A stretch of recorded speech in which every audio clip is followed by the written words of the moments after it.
From the center of the universe, Toronto, Ontario, Canada, this is the SDM Show with your host, Rob Cairns.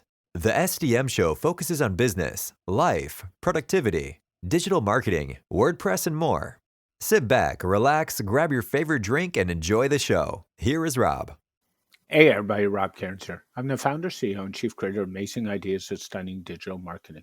In this podcast, I sit down with my friend Paul Lacey and we talk about all things acquisitions, mergers in the WordPress space. Grab a drink, relax, and enjoy the conversation.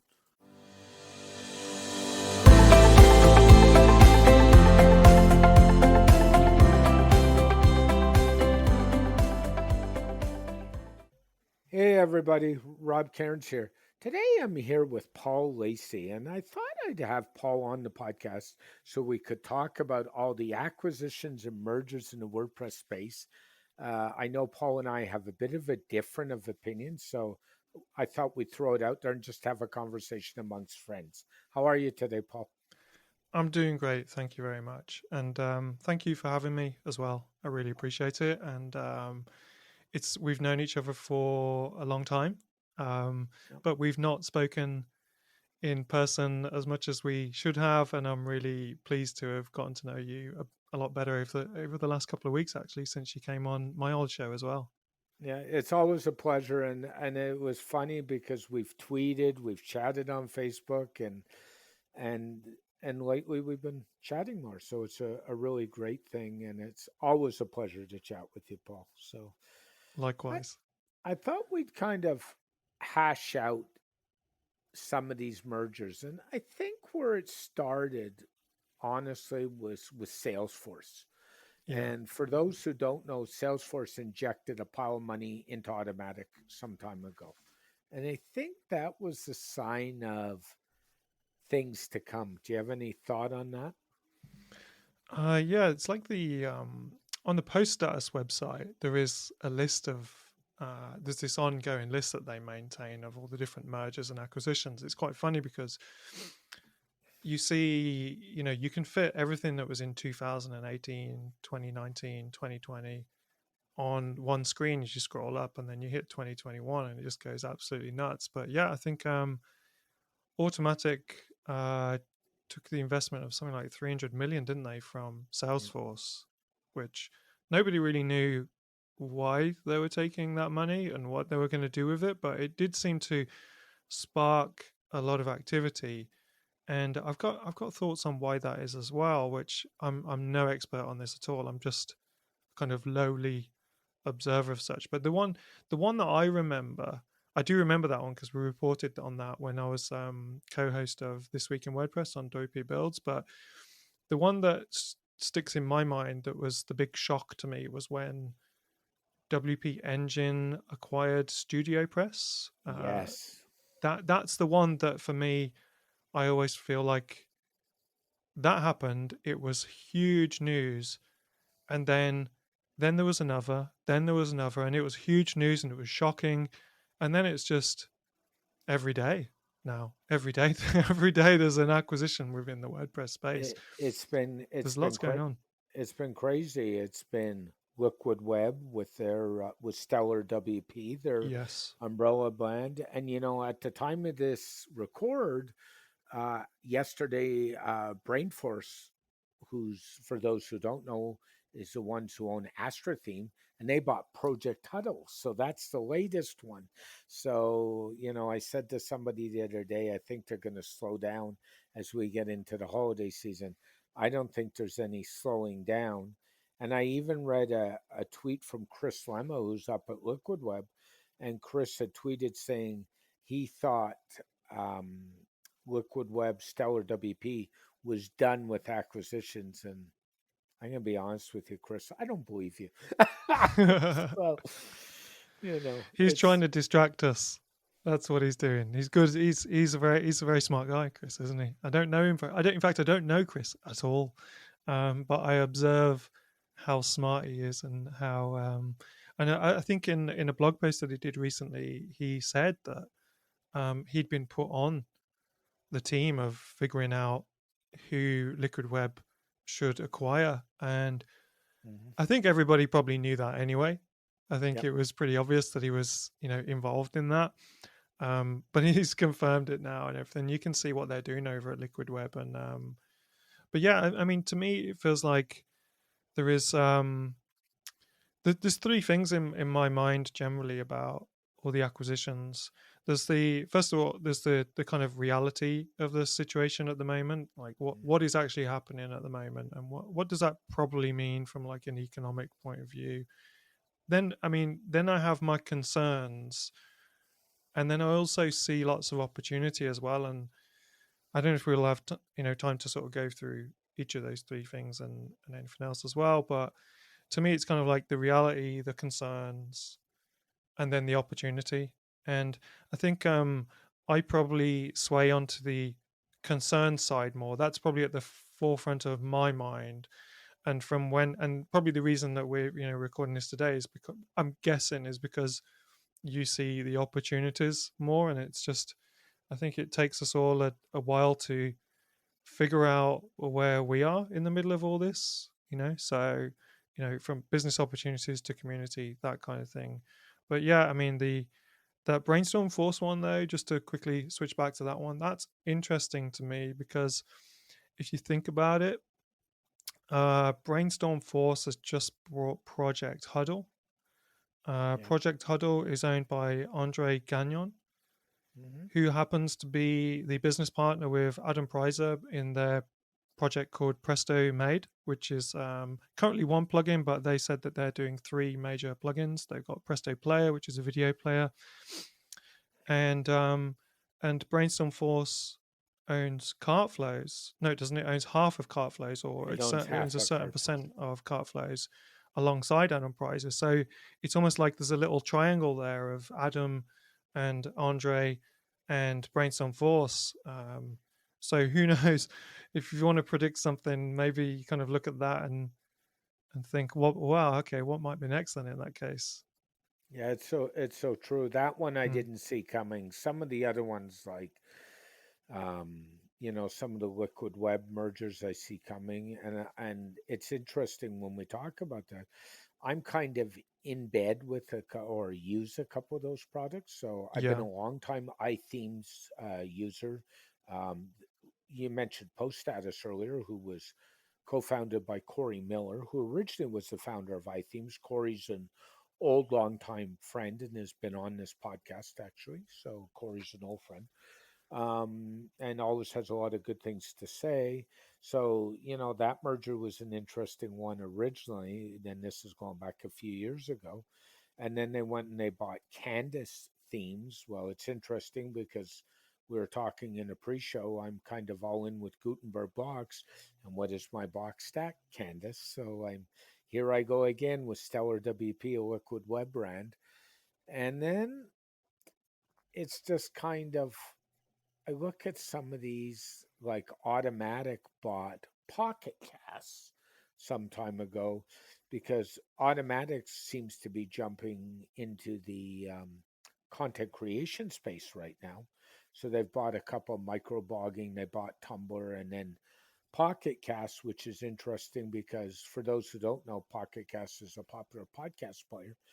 And I care about that one because Pocket Casts is my podcast player choice. So I've been directly impacted by 3 or 4 buys, even around what I do.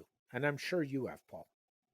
Yeah, I use Pocket Cast as well. I mean, it seems that Automatic, they're buying some stuff that will bring users to their WordPress.com platform. I mean, the funny thing, you and I kind of tend to work within the WordPress.org space, and there is a whole community in the whole WordPress.com space as well that basically we don't really mix at all. They do their thing and their users do their thing. And I think the WordPress.org community is more kind of I don't know, creators of things, and then the WordPress.com community tends to be kind of creators of products or crafters and those kind of things, and they're using the WordPress.com platform. But I heard the other day that the podcasting platform that WordPress.com has built within it is actually really, really solid, and the onboarding is just really good. And so you can imagine, so they're kind of bringing in the Tumblr audience, they're bringing in podcast audiences and stuff like that, and they seem to be really interested in pulling in audiences, whereas what you seem to see outside of Automatic appears to be a lot of consolidation by the hosting companies to kind of build their own version of WordPress, I think, which makes a lot of sense. So Liquid Web, it surprises me how long Liquid Web took to acquire a learning management system, to be honest. I would have thought that would be the first thing that they would have done. But they got it in the end, so it doesn't really matter. But they are clearly creating a platform for membership sites that have, people who want to create membership sites and learning management stuff and stuff like that. They've got an amazing suite of products there. And I don't know, the reality really is, in a way, you look at the state of what the WordPress ecosystem was, and I think what you had really was it was aging in terms of the entrepreneurs. You had all the Pippins and the Brian Gardners and stuff like that. I don't mean aging as in actual age, but it appears from the things that a lot of these people who owned or founded these companies have said, that they were starting to burn out and they'd lost the passion for it. And I think what you can see is these bigger corporate companies, they have actually been subsidizing the community for quite a long time. If you go to any WordCamp, I know we can't go at the moment, but when you do go to WordCamps, they're putting in tons of money. They're buying all the drinks at the bar. I don't know, every time I've been to WordCamp London, I think WP Engine sponsored the bar, and it was like, oh, you can get 2 free drinks at the bar. And every single time I went there, somehow all the drinks seemed to be free by the time that you got there and stuff, and they just kind of opened the coffers for us. And it's the reality, I think, is that these acquisitions, as much as I don't really like it that much, or I'm concerned about it, I do recognize that this had to happen, that the ecosystem was probably going through a phase and it needed to be handed over in its maturity to some entities that could financially support its well-being ongoing and help it grow. I do recognize that reality. So that's my best take on it, that the big corporate companies kind of were able to help the community along its over the last decade, for instance, to grow to where it was, and then say, okay, we've helped you this far, and we can take over now. On the spin of that, the worst possible take I could take of it is like the Black Widow spider.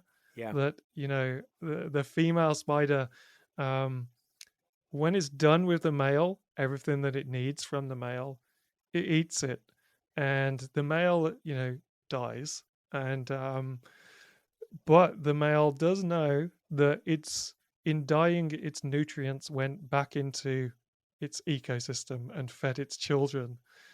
So there's kind of, I'm somewhere in between, that the corporate companies have really helped the community, and also that they've seen the opportunity to now grab that land and claim it as their own and start cashing out, because I don't think many of the big corporate companies have profited at all from all the sponsorship they've done over the years.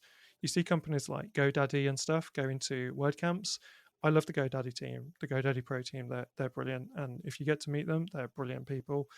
But they'll go and stand at a WordCamp, and there'll be people sniggering, "Oh, look, it's GoDaddy," and laughing at their stories of support they've allegedly had or something like that. But the GoDaddy team will just be there, and they'll just be giving and giving and giving and helping and supporting and stuff like that. And they've got their chance now, these different corporate companies, to take back some of the stuff that they've helped grow. I don't know if you agree with anything I said there at all. There was 2 different takes, really, but Yeah, I tend to, well, start with the GoDaddy team. I tend to agree with it. They've always been at the WordCamp in Toronto. They've always been a big sponsor of it. They've always given a lot. They're not my host of choice for a number of reasons, but they do give a lot into the community.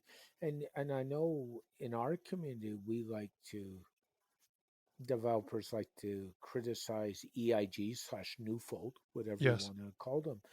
But we also need to recognize that Bluehost, which is one of their brands, has been a gold WordPress partner for years. So they've absolutely. given a lot Yeah. of money back in that way.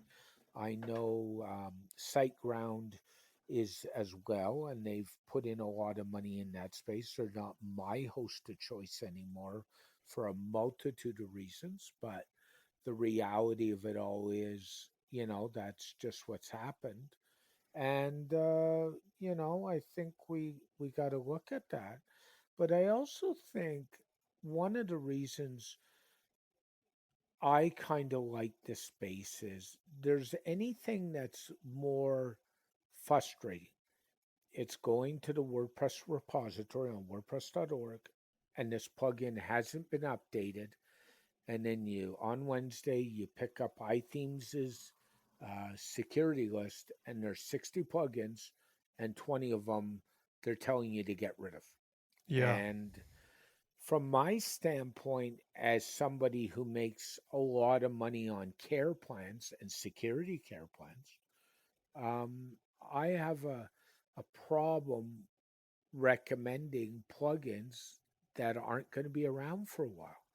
And for me, recommending a plugin gets easier if it's owned by a big shop, like a Liquid Web, like a WP Engine, because there's a better chance that that plugin's going to be supported by than a small developer.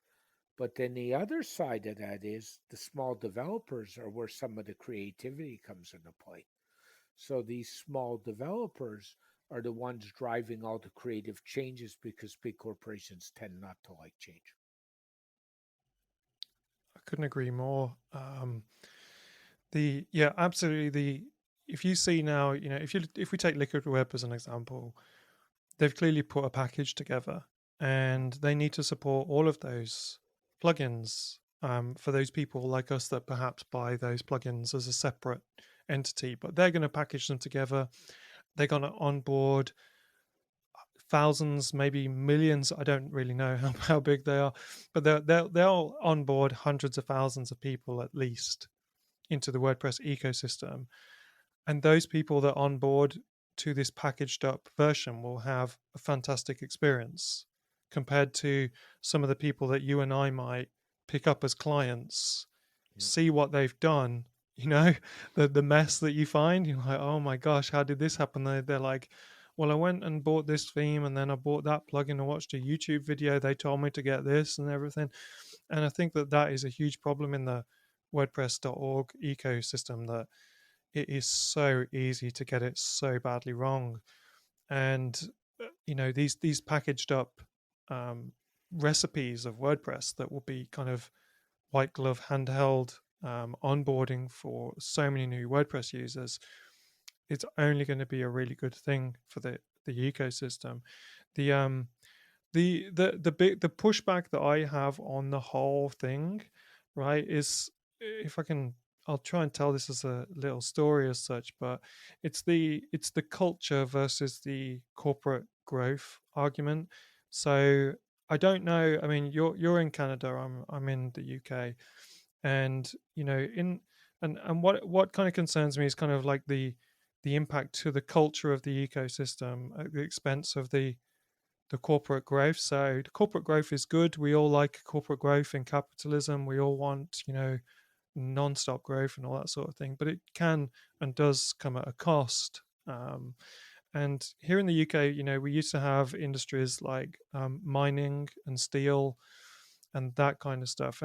And those were huge industries that had whole communities built around them. So the people went to work in the mines and at the steel mills, all the time and stuff. But at the end of the day, they would go to their clubs together, and the whole communities would get together. There'd be street parties at certain times of the year. I can use my own dad as an example. I mean, he was what's called a tool maker, which in a way is a very similar job to what I do in a way. I'm a sort of web designer, site builder, and basically I use he used physical skills to craft things to specifications, and I use digital skills to craft things to specifications. So the web didn't exist when he was younger. So that's him. But we're from a very working class background, and we weren't poor, but everybody went to work, and at the end of the month we were back on zero, and then it would all start again.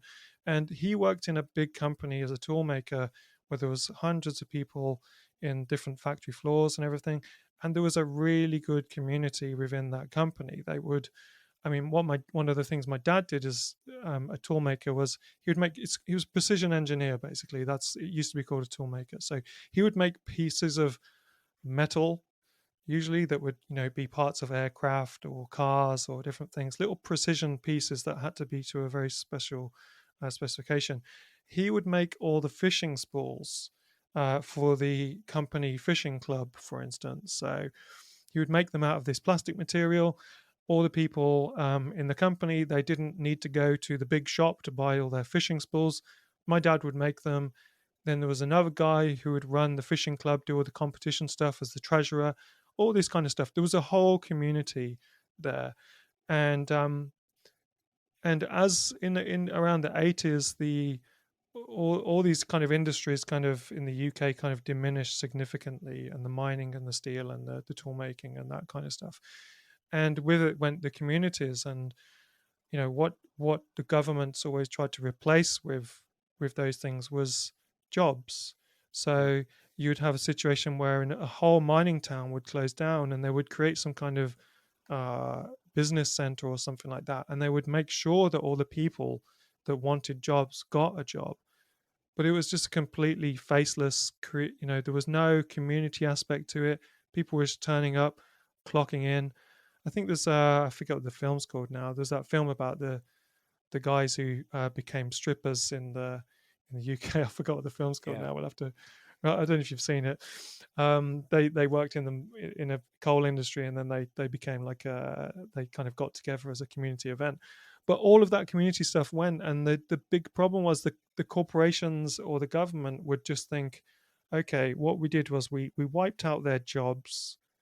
We need to replace them with jobs. But what they didn't realize, and this is what years and years later has been kind of like a social, the reaction to that social experiment in a way, is that the problem is the lack of the community. So my big concern in this is that you and I love the WordPress community, and it is a space full of creative people, individuals, solving problems for each other, solving problems for customers.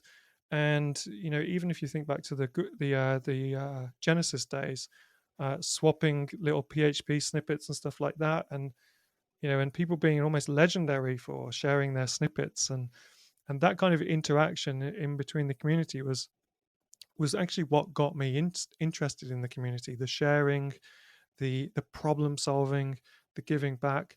And my concern is that I see all the opportunity, I see all the economic opportunity, but I do worry that the corporate takeover, whether it's Automatic or whether it's the hosting companies, and then you combine that with another and completely different conversation, which is that the barrier to entry for developers into WordPress has gone astronomically higher than it used to be. Mm-hmm. That we could have, like what happens to the WordPress community, what happened to the mining community or the steel community or the tool making community back in the 80s here in the UK, and I know in the USA, that that their sort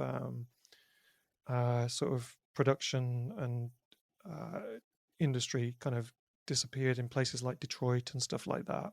Yeah. So it's all happened before, and that's my biggest concern, because I don't want to fall out of love with the WordPress community if it becomes sterile. And Sorry, Rob, I've kind of gone on there for a good 5 Oh minutes there, no, I think. it's all good. I Yeah. tend to agree with you, Paul, with the community, and I'll give you an example that's not WordPress related that I'm sure people can relate to in the corporate world. I worked for a small hospital in Toronto when I first started in tech support, and it was at the point where everybody knew everybody. The VPs knew their staff, the CEO knew their staff. It wasn't uncommon to stand in the hallway and talk to the CEO or talk to the VP or talk to a director because we all knew everybody. And then the government forced hospital mergers. For those who don't know, our healthcare system in Canada is pretty public, unlike the US, which is mostly private. And we got merged with one of the biggest hospitals in Toronto, which created, by the time we were done mergers, we were the second biggest hospital in Toronto. Yeah. And that whole community feeling disappeared very quickly. And that's and it disappeared for a couple of reasons. One, when you start to combine cultures, the problem with cultures is something that is not taught. You either believe it or you don't believe it. Yeah. You can teach skills, you can teach creativity, you can teach how to build a blog, you can teach anything, but you can't teach culture. That's the first thing. The second thing is the people moving were not strong enough to try and carry some of their culture with them. And that was an issue. And this was actually such a bad issue that this particular hospital, believe it or not, managed to convince the government to let them de-amalgamate after the merger, and they are now back on their own because of the culture change. Fortunately, I think what we're seeing in the WordPress community, the people that are involved in making the decisions, so the Chris Lemmas of the world, the Brian Gardners of the world, Studio Press, um, people like that, the Corey Millers of the world, now at Post Status, who is the founder of iThemes, those three come to mind really quickly. I think they understand the culture of the WordPress community. So as they're building their mergers and as we're going through all these acquisitions, they understand that to some degree, how much this culture matters to the community. Show me another community when you can reach out to a Chris Lemon and say, I want to have a conversation. Show me when you can reach out to Brian Gardner, who's a legend in this community, and say, I want to chat. There's a lot of communities. And, I'm very much involved in the marketing community as well. Let me tell you, with a couple exceptions, the marketing community is so not like this. And I think that might be the savior, is the people who understand our community best are the ones driving the corporate change. Yeah. I think that's where I've got hope as well. So I have my concerns, like I've outlined as such, but let me just say, by the way, Corey Miller is basically my hero in WordPress.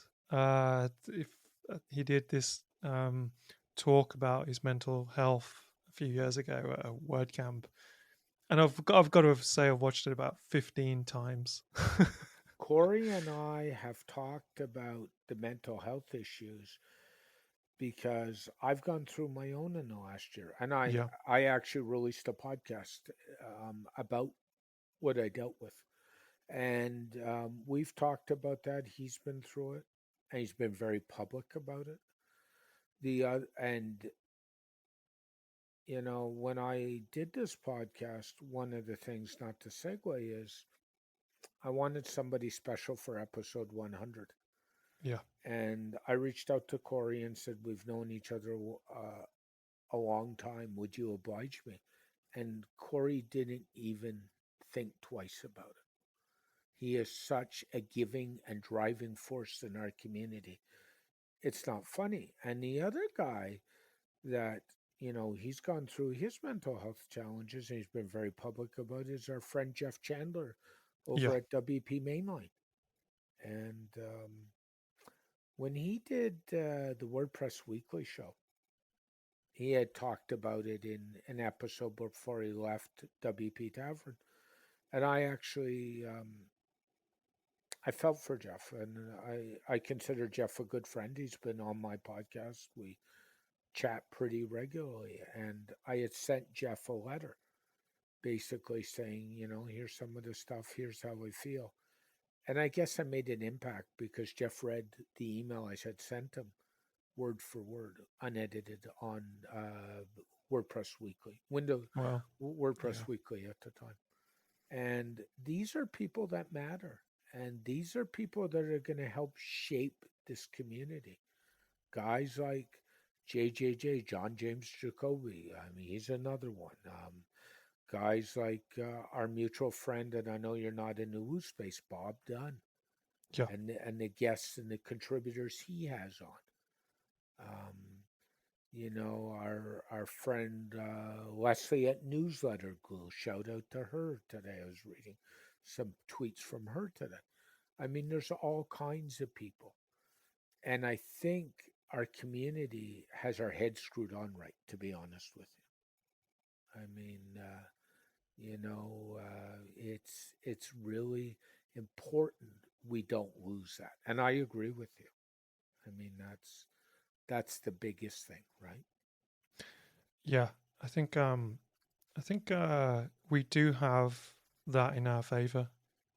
Absolutely. That I don't think the Brian Gardners will be giving up on the community. In fact, it seems that, if we take him as an example, for instance, that he's took a break and he's back, and he's at the corporate level now at WP Engine, taking a new role there. But his role is community based, and I think you kind of look at the opportunity for both the community and the business side of things. And the truth is WordPress isn't going anywhere. It's here to stay. And anybody kind of working within WordPress, the majority of people are going to see a benefit financially from everything that's going, because there's just simply more money in the ecosystem. It's maturing, and the value of what it is will be there. And the truth is that WordPress in the future needs to be mass market as well. It needs to really mature in that side of things as well, so that it's consumer friendly. I don't mean just that all of us nerds love it, and and we sort of handhold people through the experience. I think that all these acquisitions are going to help people get on board with it in the right way and everything. But we're absolutely going to need the community, the leaders of the community, to stick around and to keep doing what they're doing. And we can't just rely on the ones who were there 10 years ago, or or the next generation, like say like Corey and Brian, they're kind of from a sort of generation together. And then you and I basically started podcasting approximately 2.5 years ago, so we're kind of like a different set of people as such. And we need to make sure that new people come through as well. And you can see Corey Miller, for instance, with his post status community. I just joined that like 2 weeks ago. Really pleased to have joined it finally. Doing lots of encouragement in that area, but we do need new people to come through. And that's where I think if there are the right people at the leading these big corporate companies. I'd use GoDaddy Pro as an example again. The team at GoDaddy Pro are some of the best people that I know, and they're on it. They are constantly stimulating the community and putting things in and putting on events and giving people voice and sponsoring everything. They're doing the right thing, and I hope that some of the other companies carry on too, because what we need them to do is to make sure that people are still inspired to become voices. People are still inspired to to create nuanced solutions that, while the big companies have got the big stack as such, the stack of tools there ready for you. A totally different topic, right? Is that I said that WordPress needs to be mass market appealing in the future, and my opinion on the Gutenberg project, which is that I love what I it's do. trying to achieve, right? But I do think that it is lacking significantly because of early on decisions that it will never be able to, on its own, be something the mass market can understand and grasp. So the fact that that project, in my eyes, is kind of not optimal, I would say, means that there's the opportunity for the big corporate businesses to create these packaged up solutions. And what I really hope is that the fact that the Gutenberg project is in the state it is in means that there will be a resurgence in the community from the entrepreneurs, from the artisans who have the feel that they want to scratch an itch, and a new Brian Gardner, a new Corey Miller appear, and they create these little niche solutions that patch the problems that we have in the coming years. That's what I'm hoping. But those people will need support from the corporate companies, I think, financially, to make sure that they don't get, seen as a threat. They are seen as a benefit to the community, a kind of part of the ecosystem, a bit like the bumblebee.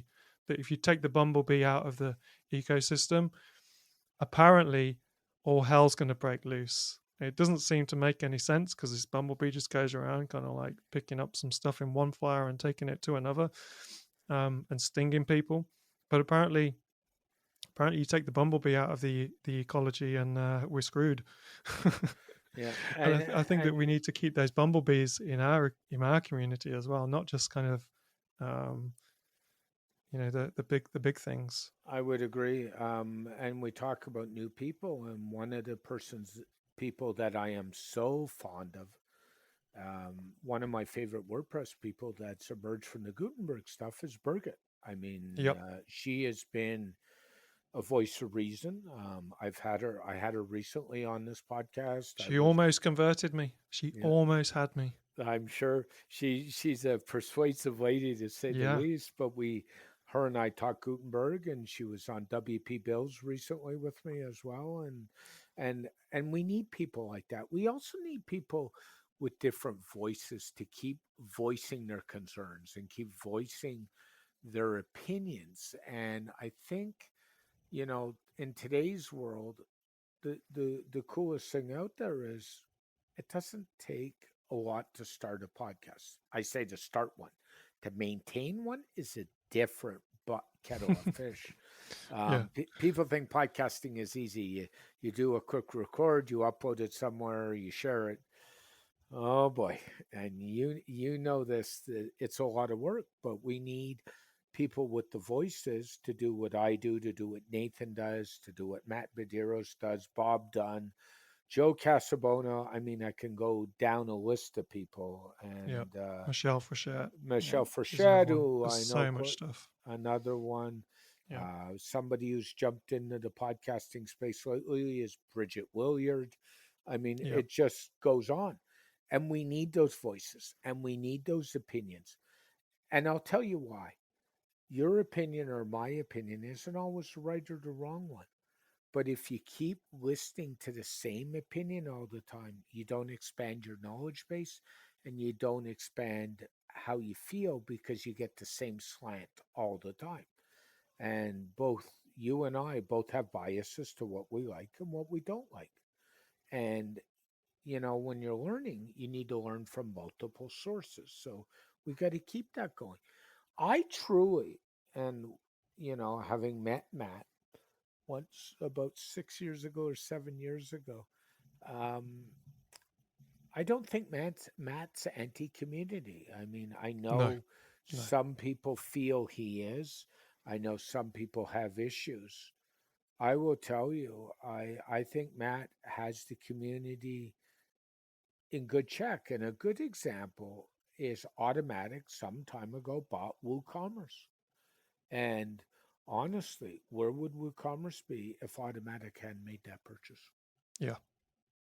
And that's an interesting thought. So, but I also think, to switch segues a little bit, where the hosting companies are going, the Liquid Webs, the WP Engines, and GoDaddy to as well, they're creating a stack. So they're going to go to you and say, okay, we'll give you your hosting. And by the way, for $15 more a month, you can have the Canvas theme, you can have the Canva box, you can have Backup Buddy, you can have iTheme security, and here's your package.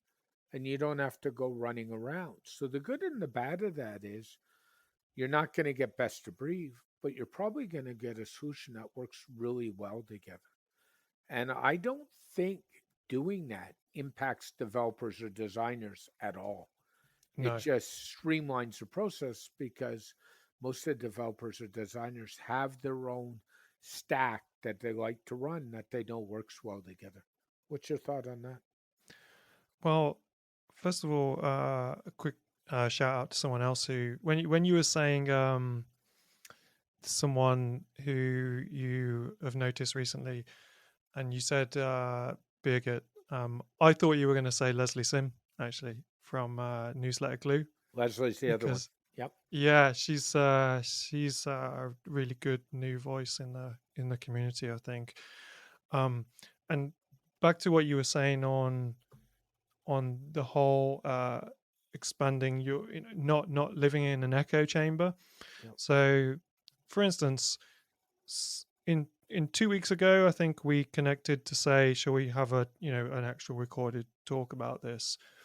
And because I knew I was going to have an actual sensible conversation rather than just whatever's running around in my head all day, I put a lot of time into thinking through, let's try and get a bit more sensical about how I feel about this. And it's because, forced to have a conversation, if people are just sitting behind a keyboard and reacting rather than actually having conversations and just posting comments and then trying to win arguments all the time, then those people won't get anywhere.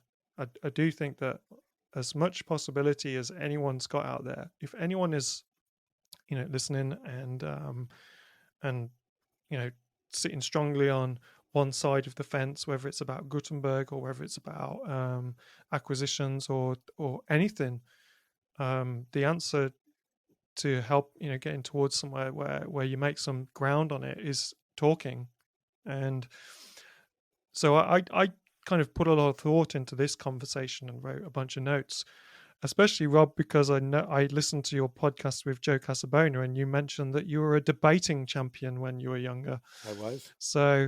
So I really thought I need to get my facts straight in that case. But even in that reflective process of just thinking through what my position was on it, I had to ask myself a lot of questions and come to terms with some things and expand on things that I just simply wouldn't do if I knew that I wasn't having an actual conversation with someone about it. So I've moved forward as a result.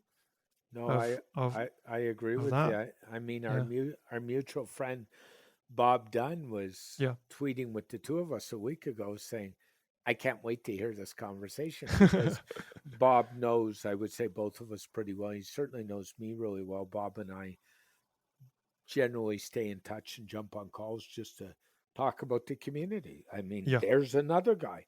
Now it's more Woo focused, but he is still a big community builder and a leader in the WordPress space, and somebody I respect, somebody I've had him on my show a couple times. I've been on Bob's show recently, but also somebody who I can say, hey, I have an idea. What do you think? And to me, that matters because you or I aren't always right. And, by talking stuff through, we can have these conversations. And the problem is, I hate to say it, in the state of the pandemic, the world today, the let's erase history society we're going through, the self-centered society, it's all about me. And people aren't having these conversations. I don't care if it's about WordPress or politics or what's going on down the street. It's all about showing I'm right and I knew when we decided to have this conversation, you and I could have this conversation and then not turn into a massive debate or an argument. And I think at the end of the day, your interest, Paul, and my interest is back to the community itself. Yeah. Yeah, exactly. I mean, to be honest, I was gonna come along and give you a big argument until I heard that you're a debating champion, and then I backed down. You can give me an argument. I'm No, good. I'm kidding. I'm kidding. No, yeah, but it's true, right? And I think, and I think we need the people like the Leslies and the Yeah. Burgets and the Bobs and the you and the I and Nathan. I mean, your former co-host Nathan is an amazing community builder. Yeah. I mean, look at the number of people that show up on Monday mornings to chat. Yep. And some of them are people I really respect. Like one guy that jumped in, we need to teach him how to change his username, is our friend Spencer Foreman jumped Yeah. into Yeah. WP Builds on Monday. Like, because these people all want to have the conversations. Yeah, we all want to do well and make money, but we all want to help each other. I mean, and there's a lot of great people in the space. And where we're at now, I think, is, it kind of transitions. We gotta mentor and help some younger people to get as passionate and as involved as you and I are, and as the Corey Millers are, and people like that. Yeah, I think we've, anyone who decides to put a voice out there, it's a case of, do what you want to do, but just remember that there is a kind of responsibility that comes with doing that to a certain extent. That you should, while you have a podcast, which is generally a monologue speaking outward, or a conversation speaking outward to, a one to many or a two to many. The thing that you actually have to do the most as a podcaster is listen, even though it's the opposite of what you would think. But we also need we need to have outspoken voices as well, that sometimes seem to make absolutely no sense. I mean, I'm not saying Spencer Foreman is one of those, right? But Spencer has changed his even in the last couple of months, he's changed his kind of opinion on a lot of things, which is really cool, because you could just say the word Gutenberg to Spencer Foreman, and he would just go on a rant about Automatic, and it would be extremely entertaining. But it was quite, he got some stuff he wanted to get off his chest, I guess. But even in the last couple of months, you've seen him change his view on that as such. And I think we were talking about Matt Mullenweg as well. One of the things I remember now, we were talking about it just earlier. I wanted to get back to that just briefly. The Sure. Matt Mullenweg on his, kind of relationship with the community. Yep. So I actually agree that I think that Matt Mullenweg has good intentions in basically everything that he does. He gets stinking rich from what he does. Well done. He's done an amazing job, and you have to be a smart person to achieve what he's done. I actually feel that his intentions are all right. One of my sort of stronger opinions as such about his kind of management of the WordPress project is that his intentions are good, but he has them mixed up with corporate intentions and corporate needs and growth of that. And in my opinion, he's made his kind of his peace with that. He's balancing pushing forward his corporate needs, which benefit, in his opinion, the masses. Yep. And I always feel that that's why we've seen such a hard push on Gutenberg, when a lot of the time it seemingly isn't ready, but it's being pushed because there's a corporate need, there's a corporate motivation, and perhaps in his mind he's saying, I think it's good to throw it out there when it's not ready. Let's put it out there and see what happens. If you took away the corporate need at all, I think that he would have a different view on it. I don't know what he really thinks. Who knows what he thinks? But that's my reading of it. But I do believe that he has all the best intentions, that he's kind of like, I think that this is the best balance for the community. At the same time, it does kind of remind me of kind of like a government sort of approach. Like, what's the best thing for the people? And there's kind of a policy drawn up of how things move forward that lasts for a certain amount of years, and then that policy gets reviewed, and then there's other things that impact that government, those government decisions that aren't always in the best interest of the people, but even the politicians or the leaders make it so that they truly believe that they are doing it for the good of the community. I don't know if I've gone slightly political there with Matt Mullenweg. I don't know him. I've never met him. No, I am extremely grateful for what he's done. Him and Mike, who co-founded Mike Little, who co-founded WordPress together. What an amazing journey. And I just hope that we can maintain. I just hope that someone who's experienced what I've experienced in the last 5 years, comes in now and has as whale of a time as I've had over the last 5 years. I'm nostalgic, Rob. That's what it is. I feel nostalgic. I'm worried about it. I'm worried about change. I don't want someone to move my cheese.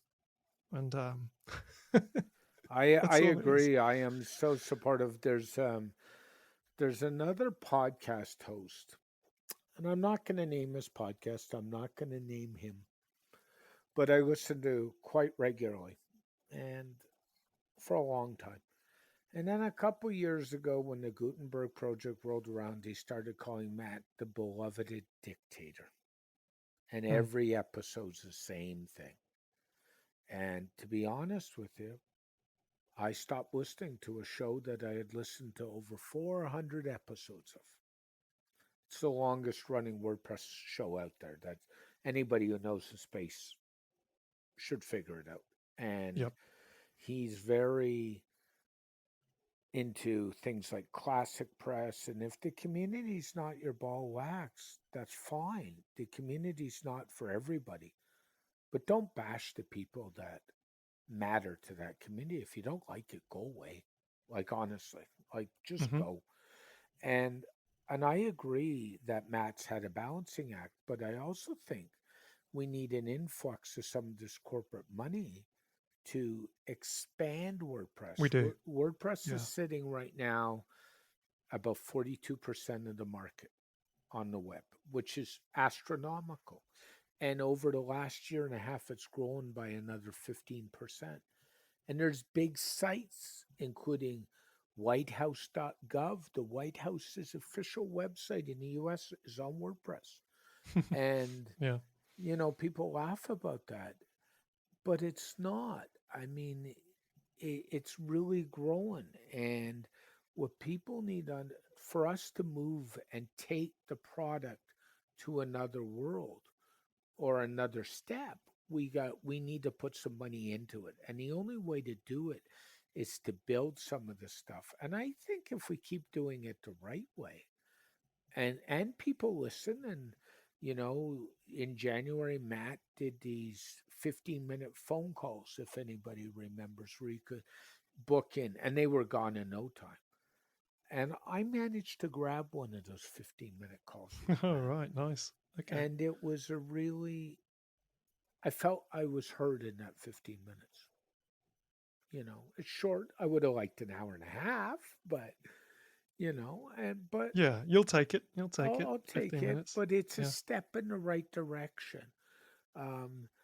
I don't know if I spend a little bit of time more as an observer in the WordPress Slack group, and there's a lot of good discussion going on there with our community. And I think we just got to keep, as I say, helping each other and realizing if we grow this together, we'll all grow individually. And as a result, a lot of the businesses will grow. And I think what's going to help that, frankly, is some of these big partnerships. Yep. I think you summarized it perfectly. Yeah. So I think we're getting there, Paul. I think we just gotta and like really, if you have a voice, start something. Start a good website like Brian did, or start a theme, or start a podcast, but do it the right way. And when you do it, keep the community in mind and keep what your audience needs. And what people forget in the WordPress space is there's so much crossover. There's crossover into email marketing. There's crossover into um, design. There's crossover into how to convert stuff. There's so much crossover in what we do, and just keep helping people, because you know what? There's an old saying: the more people you help, the more you'll grow too. So Yep. You definitely you definitely get 10x back when you give back. yep. And I think that's what helps people like the SiteGrounds, the GoDaddies. Um, we're talking about GoDaddy, and I'm looking on my shelf at a GoDaddy hat that I acquired at a WordCamp in Toronto a couple years ago. I mean, Yep. and people remember what corporate companies do. The WP engines, one of the things they have is an amazing plugin that lets you lock down the admin dashboard that they give away for free, Yep. whether a WP engine customer or not. Um, all the great support out of, Stellar WP. And I said it earlier, I think a big drive in that is Chris Lemma, Yeah. and who's now the general manager at LearnDash. Which Uh, makes sense. What I mean, you which makes sense, can but really make a kind of better role yeah. for someone like him, and that there. And then a guy like Corey, who's gone and co-founded PostStatus, moved on to his next career and has an amazing digital marketing community called the Digital Marketing Kitchen. And then Oh, is that Brian Crosgard is doing now? Is that right? yeah, I believe so. Yeah. And the other one involved in that is Rebecca Gill, who's a long-time SEO in this space. And Yeah. I'll tell you again, Rebecca's another one of those approachable people. And the list Almost just everybody's approachable in this space, and it's like you've said. You've both met Matt Mullenweg, and you've had 15 minutes on the phone with him, and lots of my friends have interviewed him. Our mutual friend Nathan has interviewed Matt Mullenweg and Josefa Hayden Chomposi, yeah. and it's absolutely true. You don't get that in other ecosystems. So as long as that carries on, I think we'll be okay. Yeah. And I mean, I've in the last couple of weeks, I've kind of changed my position a bit, and to be quite honest, during this therapy. I mean, sorry, it's not a therapy session. During this Therapy wrong session. call. Yes.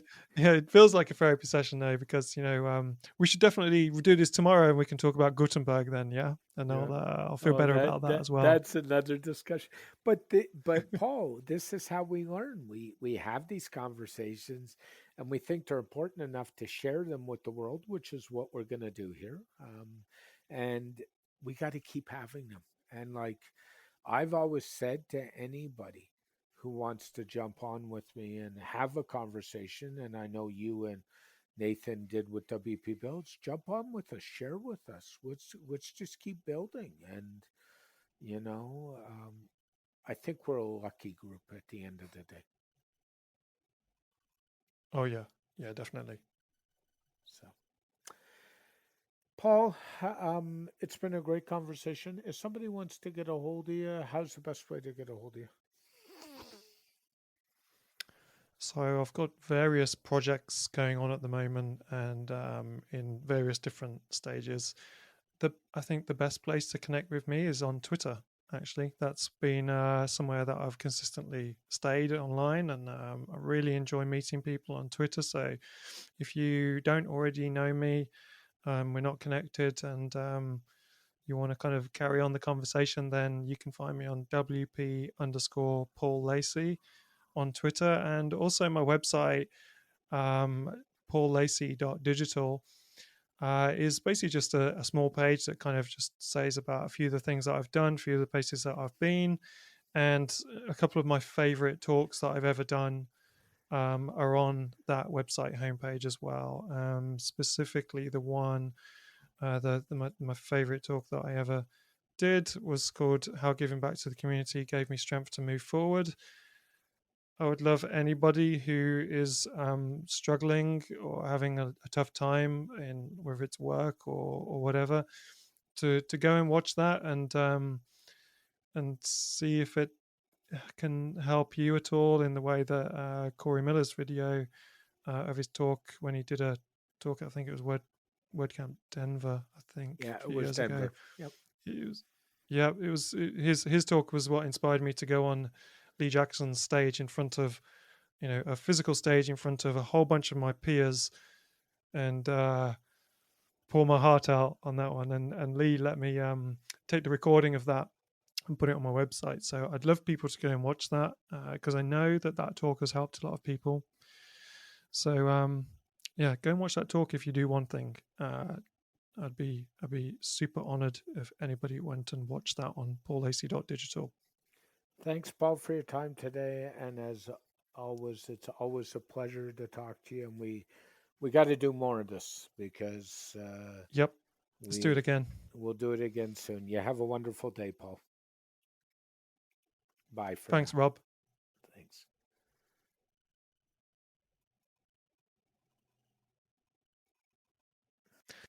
A very special thank you to Paul Lacey for joining me on this edition of the SDM show. It was a great conversation, and I enjoyed it very much. Thank you for listening to this edition of the SDM show.